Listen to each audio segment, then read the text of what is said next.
You recall from our previous examination of the lesson initiation that many teachers master the skill of developing and writing effective lesson plans, but they fail to make the necessary connections between those lesson plans and student learning. Now, the lesson implementation is what many uninformed teachers will view as the meat of any lesson, and many will pursue its implementation before they have sufficiently established the necessary academic focus through the lesson initiation. Keep in mind that the initiation is critical because it better prepares our students for what is to come through the establishment of academic focus. Again, the typical lesson plan would have articulated how you'll go about this within the lesson procedures section. So you'll wish to ensure that your lesson plan has fully delineated exactly how you intend to do so. As with the lesson initiation, there are some common sense requirements for the delivery of an effective lesson implementation. First of all, as I previously stated, you want to minimize management time and maximize instructional time. Another would be the use of appropriate grammar and vocabulary. But there are other requirements for an effective lesson implementation that are not so obvious. For example, maintaining a level of involvement and enthusiasm, and the use of various academic questions during the lesson. Now, an academic question is a question specifically focused on the academic content of the lesson at any given time, and I'll have much more to say about that momentarily. But finally, one of the more critical components of the lesson implementation is the implementation of appropriate assessment strategies and techniques which gauge understanding, learning, and mastery. Now, and again, your well-articulated lesson plan has fully delineated your assessment procedures within the assessment section. But it's important to keep in mind exactly what assessment is. For now, remember that as the teacher, you've clearly identified in your behavioral objective exactly what you desire your students to know, do, believe, or even feel. So assessment is simply the process of documenting, usually in measurable terms, to what level or extent your students have actually mastered your intents, that knowledge, skills, attitudes, or beliefs. Assessment can focus on the individual learner, the single learner, or the entire class, and it better informs the individual teacher of her actual teaching effectiveness. Many uninformed teachers view assessment within the narrow context of paper and pen tests or assessments. But if you focus on my previous definition, you can see that teachers should constantly apply assessment measures that continually gauge and seek to answer the question, are they getting it? Approached from this perspective, verbal questions are an immediately accessible and effective strategy for doing so. And it's important that we properly question. Hence, I refer to proper questioning technique. Now, what is proper questioning technique? Well, proper questioning technique relies on your ability to first ask the question clearly and succinctly. After asking the question, generally you will have a short pause. After that pause, you will identify a respondent. Now, a respondent will be one of the students who you choose to answer the question.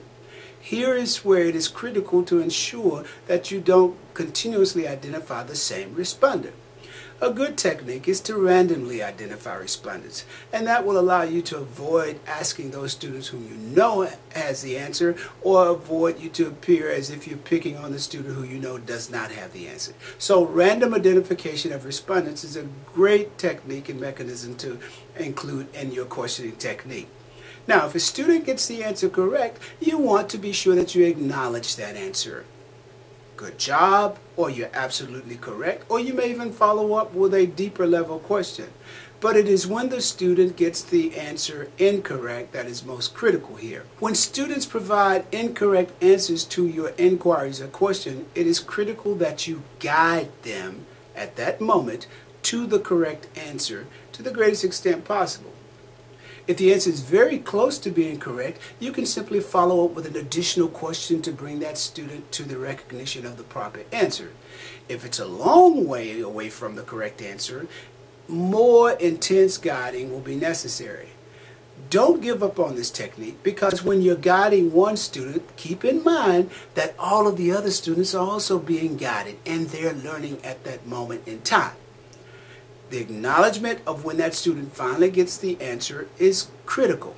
Now you might say, well, this could really become quite contrary because I will guide a student and he or she will never get the answer. That is correct, but you should never leave that student in his or her ignorance. There's one exception when you can go on to another student and say, for example, Mary, could you help John with this answer? It's when John says, I don't know. I just don't know. And it's perfectly acceptable then that you transition from John to Mary. But keep that connection by saying, Mary, can you help John with this answer? And you can see that this process is a continuous process of assessment and keeping the course and keeping the students connected in academic focus. All student responses should be acknowledged, no matter how sublime or insignificant. And in no instances should the teacher become sarcastic with a response. You may correct or clarify, you may use praise, but you should always make sure that you're randomly identifying a variety of respondents and avoiding the use of sarcasm when their responses are provided. Let's now see how our intern approached this lesson component. Remember, everyone, correct posture first and foremost. Now, I reminded the women, but I didn't remind the men. What did I tell you could sing on it to help you get that out? Yeah.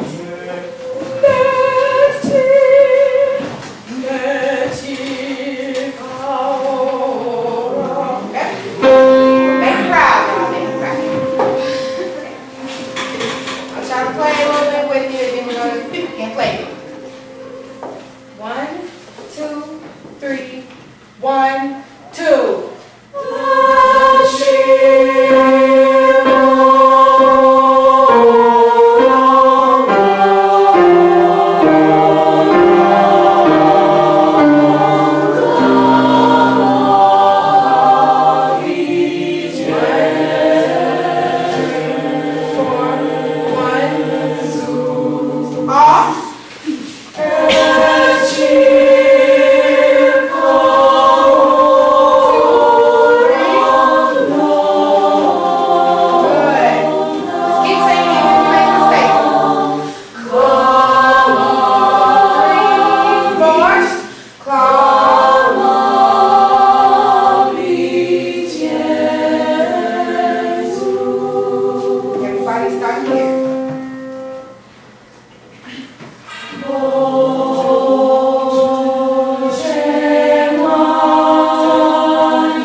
tenors. 3, 1.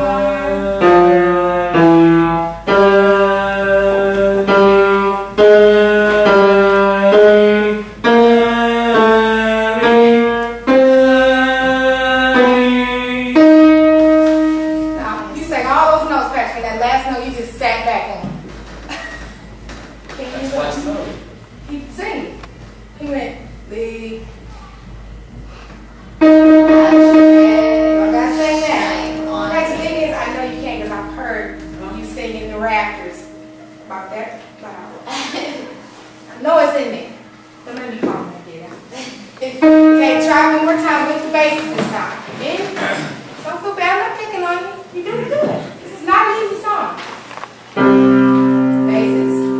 First, let me pick the basses up. Basses, here you go. 1, 2, sing with me. 1, ready, sing. Back to the C.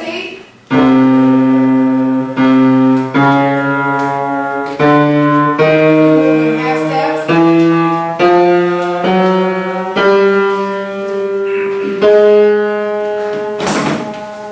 Okay. Basses. Tenors. 1, 2, just spin. Ladies, look at your far side of me. 1, 2, sing. 2, 3.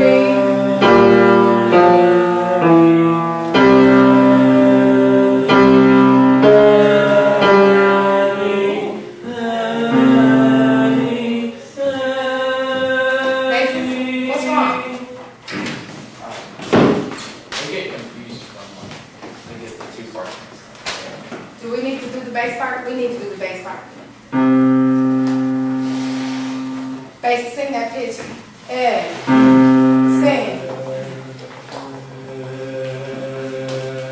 Good. Okay. Sing that with me playing. 1, 2, sing. Go on.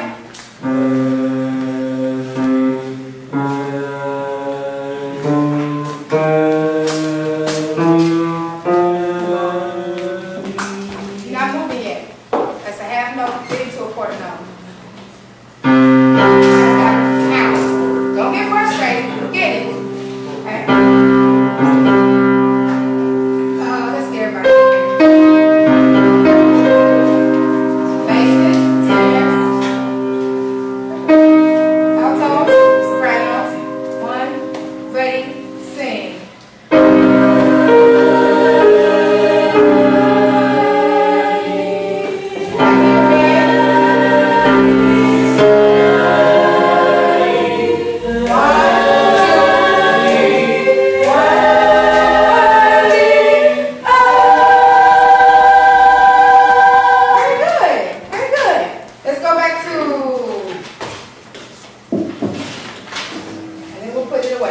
Let's go back to the top of page 5, rehearsal letter C. Basses, tenors, altos, ready. 1, 2, ready. Sing. 1, 2. It's everybody, basses, altos, tenors, and sopranos. Okay. Okay.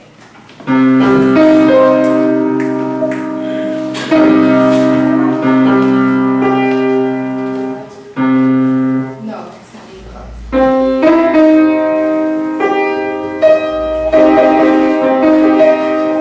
1, 2, ready, sing. 1.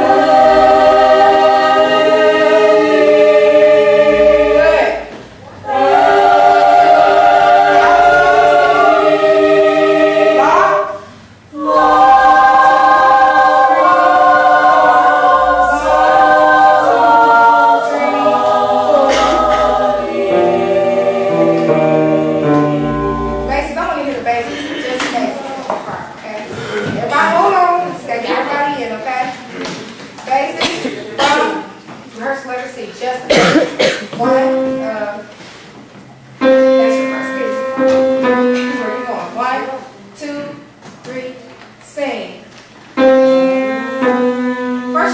the right first pitch. So start off on the right pitch and get the rest. Okay? Sing your next note. Good. Okay. Start again from that section. 1, 2, ready, sing.